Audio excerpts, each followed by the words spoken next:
Hi everyone, my name's Yulia. I'm a teacher trainer and this is my CELTA series. In today's video, we'll take a look at CELTA teaching practice, what it is, how it works, and we'll just cover all the basics. So let's go.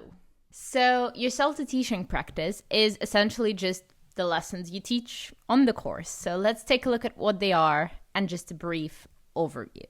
So you will be teaching for 6 hours, which will give you 8 lessons.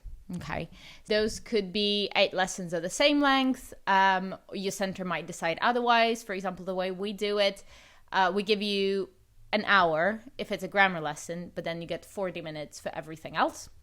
My center, when I was a trainee, when I was doing my CELTA, we had 45 minutes for everything. So essentially, it's up to the center to decide how to use that time. What you will definitely get is your 6 hours altogether, and you'll teach 8 lessons. So yeah.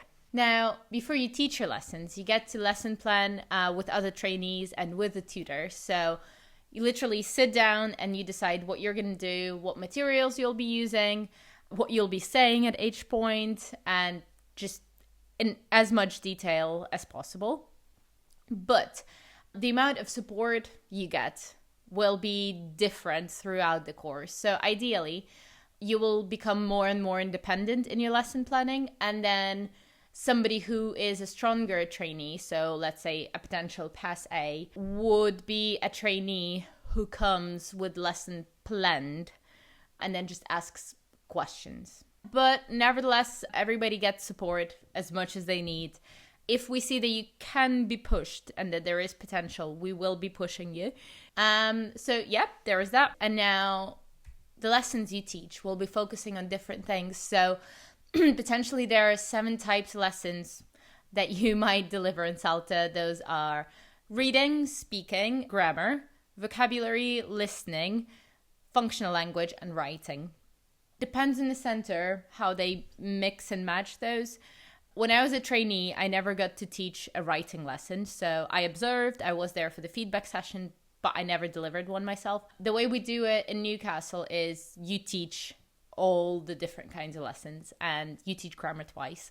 So again, it just depends on the center. It works either way.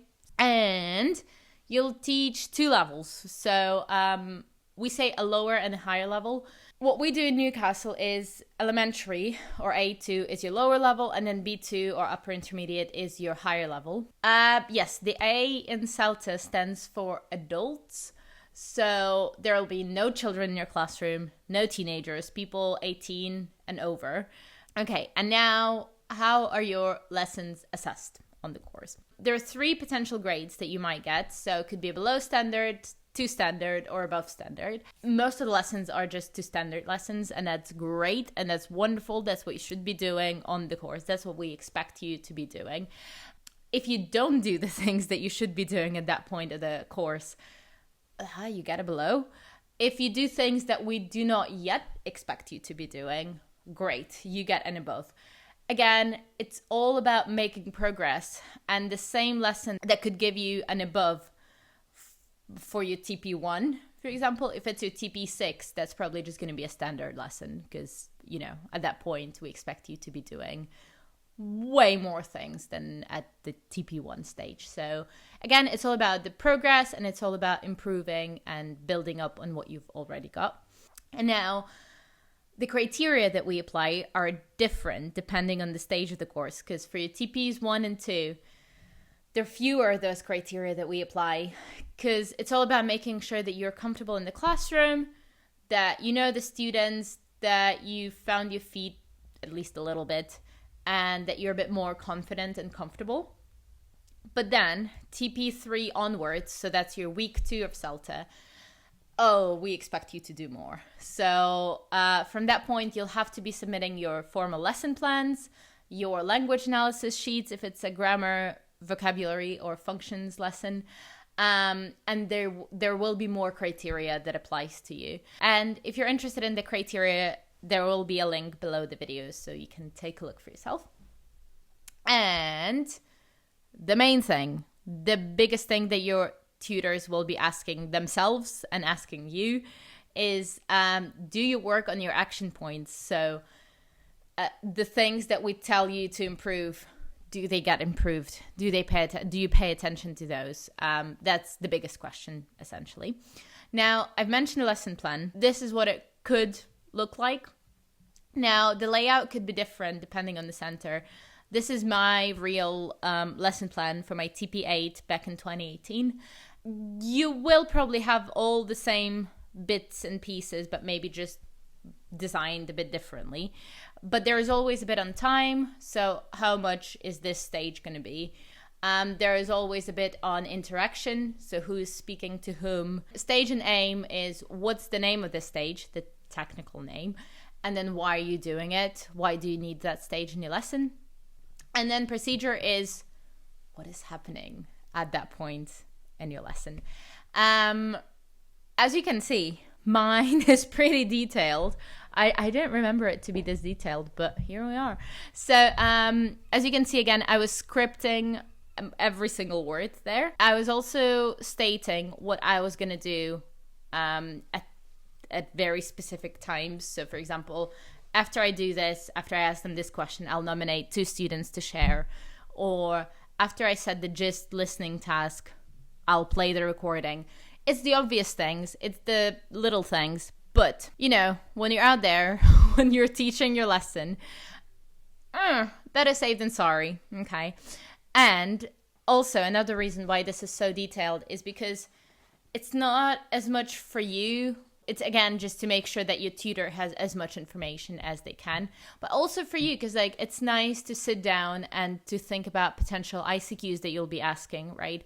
How many students you will be nominating, where you might need to clarify things. So this is all useful. You obviously don't do this for every single lesson you teach post CELTA, but it builds the habit and it helps you improve the skill of like asking the right things and looking for the right things and doing the things in the right order. So this is all good. Okay. And after you teach your lesson, but before you get your feedback, there is a bit called self-evaluation or self-reflection. So this is when you sit down, they give you a sheet of paper and you answer the questions about the lesson that you just taught. And those questions, they might differ from center to center, but the gist is overall the same. So some good things about your lesson, some not so great things about your lesson.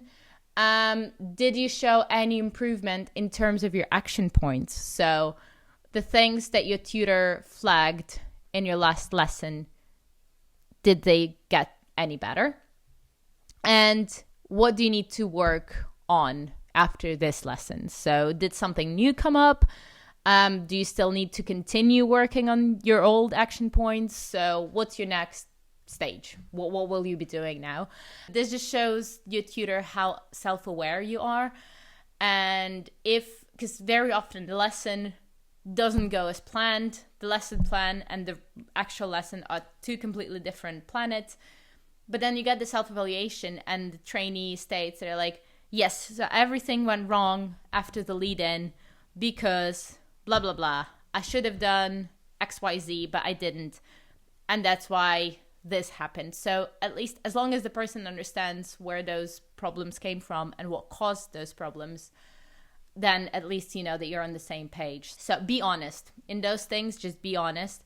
It is as much for your tutor as it is for you, because it's nice to sit down and just rewind and think about what just happened. But be kind to yourself, because very often those self-evaluations, they're just brutal, okay? But so be objective.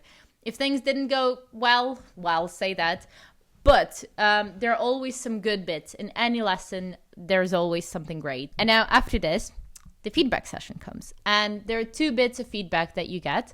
The first bit is oral. So after the lesson or lessons, all the teachers, the tutor, everybody, you just sit down and you discuss the lessons, okay? There are many different ways of doing it. That could be discussing every single lesson one by one. That could be like summarizing if the action points would be similar for the teachers. could be just a discussion task, like a little game, an activity. So many different ways and shapes and forms that oral feedback might take. But then after that, before you teach your next lesson, you will get written feedback from your tutor, and that's your formal feedback. Because if in oral feedback, you don't always discuss your lesson, because sometimes it's just a summary of what happened that day. So written feedback is personalized.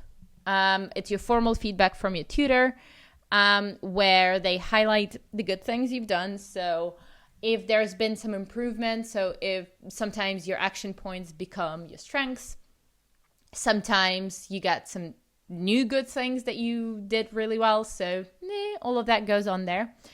And then also you got your new action points. So before you teach your next lesson, you have to look at it. You have to know what you need to improve.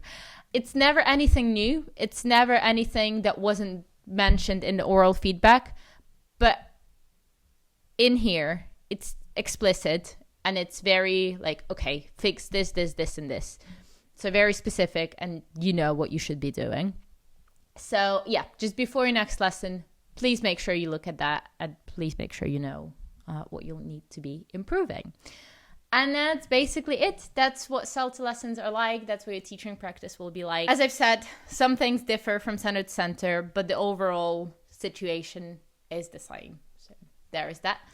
And thank you guys for watching the video. Add me on LinkedIn. Follow me on Instagram. If you think I forgot something, or if you have any questions, go to the comment section, let me know. And yeah, I'll see you guys around. Bye.